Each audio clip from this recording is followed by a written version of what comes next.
اس ضمن میں ایک واقعہ میں نے پڑھا تھا، یہ تفسیر کبیر میں، امام راضی کی تفسیر میں، کہ حضور کے ایک پھوپھی زاد بھائی تھے، اگرچہ وہ ایمان نہیں لائے تھے لیکن حضور سے ہمدردی رکھتے تھے، ساتھ رہتے تھے،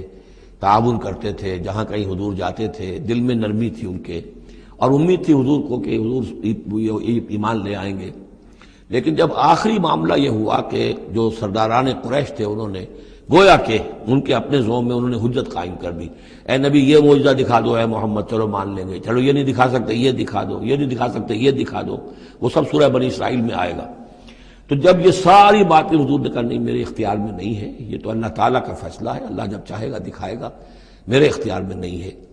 تو پھر وہاں سے حضور جب اٹھے، سب وہاں تو شور مچ گیا، پھر ظاہر بات ہے کہ وہ تو تالی پٹ گئی ہوگی کہ بس رہ گئے ان کی، اب تو یہ تو ہمارے جو عوام ہیں انہوں نے کہا ہوگا کہ ہمارے سردار تو جیت گئے، اس لیے کہ یہ تو ناکام رہ گئے، انہوں نے تو آخری درجے میں کہہ دیا یہ نہیں دکھا سکتے یہ دکھا دو، یہ نہیں دکھا سکتے یہ دکھا دو، یہ معجزہ نہیں تو یہ دکھا دو، یہ نہیں تو یہ دکھا دو، کوئی بھی نہیں دکھا سکتے۔ تو اس کے بعد جب حضور کے ساتھ وہاں سے حضور دل گرفتہ ہو کر اٹھے اور آئے تو ساتھ وہ پھوپھی زاد بھائی بھی تھا، اس نے کہا کہ محمد آج تو آپ کی قوم نے آپ پر حجت قائم کر دی ہے، اب میں آپ کا ساتھ نہیں دے سکتا۔ یعنی یہ ہے کہ جو اثر پڑتا تھا لوگوں کے اوپر کہ اب تو حجت آپ پر قائم ہے، جس کو میں نے کہا تھا سورہ انعام کا وہ مقام کہ ان کان کبر علیک اعراضهم فان استطعت فتبتغي نفقا في الارض او سلما في السماء فتاتيهم بآية۔ اے نبی اگر آپ پر بہت بھاری گزر رہا ہے، شاق گزر رہا ہے ان کا اعراض، تو اگر آپ میں طاقت ہے تو کہیں زمین میں سرنگ لگا لیجئے، کہیں آسمان پر سیڑھی لگا لیجئے، اور کہیں سے جہاں سے آپ لا سکتے ہو لے آئیے، ہم نہیں دکھائیں گے۔ تو واقعہ یہ ہے کہ انسان اس کو اپنے اوپر طاری کرے، اس صورتحال میں ویژولائز کرے اپنے آپ کو، تو کس قدر ضیق میں اس وقت محمد رسول اللہ صلی اللہ علیہ وسلم کی شخصیت آ چکی تھی۔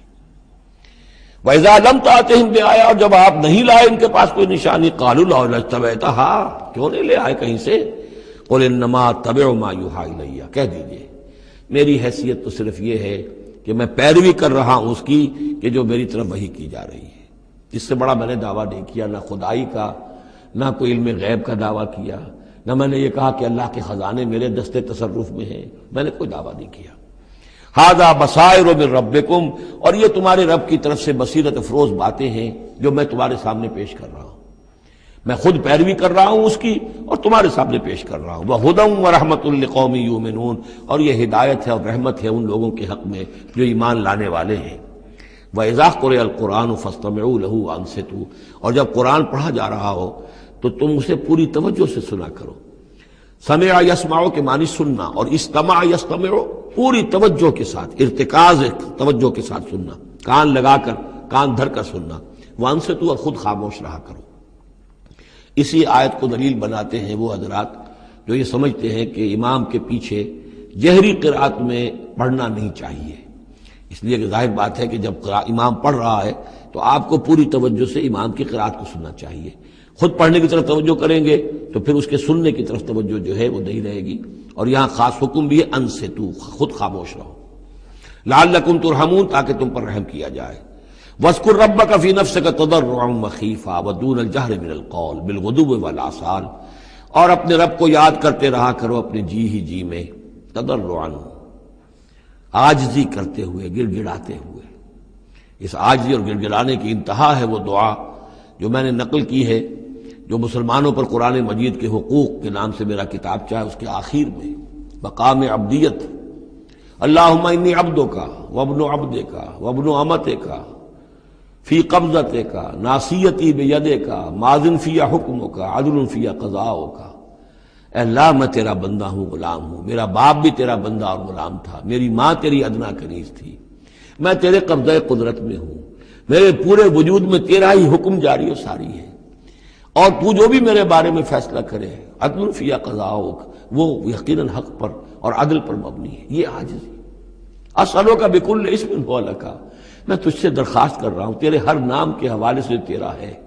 علمتہ احدا من خلقک، جو تو نے کسی اپنی مخلوق کو سکھایا، او انزلتہ فی کتابک، یا اپنا نام تو نے اپنی کسی کتاب میں نازل فرمایا، اب استاثرت به فی مکنون الغیب عندک، یا اپنے اس نام کو تو نے اپنے پاس ہی غیب میں ہی کہیں چھپا کر رکھا ہوا ہے، خزانہ بنایا ہوا ہے۔ میں ان تمام ناموں کے حوالوں سے حوالے سے واسطے سے آپ سے درخواست کرتا ہوں، ان تجعل القرآن ربیع قلبی و نور صدری و جلاء حزنی و ذہاب ہمی و غمی، قرآن کو میرے سینے کا نور بنا دے، میرے دل کا سرور بنا دے، میرے تفکرات کا ازالے کا ذریعہ بنا دے، میرے غموں کا اور تفکرات اور جو بھی پریشانیاں ہیں ان کے ازالے کا ذریعہ بنا دے۔ یہ ہے دعا محمد رسول اللہ کی۔ اب خاص طور پر چونکہ آیت پہلے آ گئی تھی وَإِذَا قُرِئَ الْقُرْآنُ فَاسْتَمِعُوا لَهُ وَأَنصِتُوا، تو اسی کے حوالے سے یہ دعا جو ہے یہ خاص طور پر جو ہے مسلمانوں پر قرآن مجید کے حقوق اور کیا عظمت قرآن کی ہے کہ اللہ تعالیٰ سے جو سوال کر رہے ہیں حضور کہ قرآن کو ان تجعل القرآن ربیع قلبی و نور صدری، میرے سینے کا نور، میرے دل کی بہار بنا دے۔ وَاذْكُرْ رَبَّكَ فِي نَفْسِكَ تَضَرُّعًا وَخِيفَةً، اور یاد کرتے رہا کرو اپنے رب کو اپنے جی میں گڑ گڑاتے ہوئے، عاجزی کے ساتھ، اور خیفہ خوف کے ساتھ، دون الجہر من القول، اور بلند آواز سے نہیں، پست آواز سے۔ لیکن یہ ضرور ہے کہ آدمی دعا مانگے تو ایسے مانگے کہ خود سن لے۔ اس میں یہ ہوتا ہے کہ ایک تو دعا وہ مانگ رہا ہے، ایک اس کی سماعت بھی اس دعا سے استفادہ کرتی ہے۔ نماز میں بھی اگر اکیلا انسان نماز پڑھ رہا ہو تنہا، تو جو رکعتیں ہیں چاہے سری بھی ہوں ان کو ایسا ضرور پڑھے کہ جیسے خود وہ سن رہا ہے، اس حد تک جو ہے تاکہ وہ نماز میں جو پڑھ رہا ہے اس کے ساتھ اس کی سماعت بھی اس سے مستفید اور مستنیر ہوتی چلی جائے۔ بالغدو والآصال، اور یہ آپ ذکر کرتے رہے اللہ کا اپنے جی میں عاجزی کے ساتھ اور خوف کے ساتھ، اور یہ کہ زیادہ بلند آواز سے نہیں بلکہ پست آواز سے، صبح کے وقت بھی اور شام کے اوقات میں بھی۔ جیسے میں نے توجہ دلائی تھی سورہ نام کے شروع میں، نور ہمیشہ قرآن میں واحد آئے گا، ظلمات ہمیشہ جمع، اسی طرح غدو یہ ہمیشہ ایک، اور آصال اصیل کی جمع ہے یعنی شام کے اوقات، اور اس میں اشارہ ہے کہ صبح کی نماز ایک ہی ہے جو اللہ تعالیٰ نے فرض رکھی ہے، اور جیسے ہی لدلوک الشمس الی غسق اللیل، سورج ذرا ڈھلنا شروع ہوتا ہے، مغرب کی طرف ذرا اترنا شروع ہوتا ہے، وہاں سے لے کے پے بپے نمازیں ہیں، ظہر ہے، عصر ہے، مغرب ہے، عشاء ہے، تو یہ جو ہے یہ آصال جمع کا صیغہ ہے۔ بالغدو والآصال، غدو والآصال، ولا تکن من الغافلین، اور غافلوں میں سے نہ ہو جائیے۔ ان الذین عند ربک، یقیناً وہ بزرگ ہستیاں، وہ ملائکہ مقربین، وہ ملائے اعلیٰ جو اپنے رب کے پاس ہیں، مقربین ہیں، قریب ترین ہیں، وہ جس کے بارے میں امیر خسرو نے کہا ہے کہ خدا خود میر محفل بود اندر لامکاں خسرو، محمد شمع محفل بود شب جائے کہ من بودم۔ ایک لامکاں کی محفل وہ بھی ہے جہاں کا میر مجلس اللہ ہے، اور جہاں فرشتے ہیں، ملائکہ مقربین ہیں، اور محمد رسول اللہ روح محمدی وہاں گویا کہ چراغ اور شمع کی حیثیت سے ہے۔